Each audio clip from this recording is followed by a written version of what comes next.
ब्रह्मदेवाचा कमंडलू करा लवणला आणि पुरंदराच्या पूर्वेस करा गंगा वाहती झाली आणि इकडे पश्चिमेला तुझ्या रूपानं दूध गंगा अवतीर्ण झाली.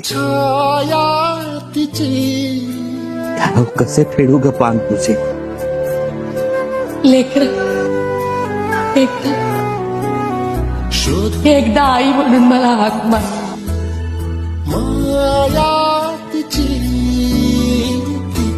आई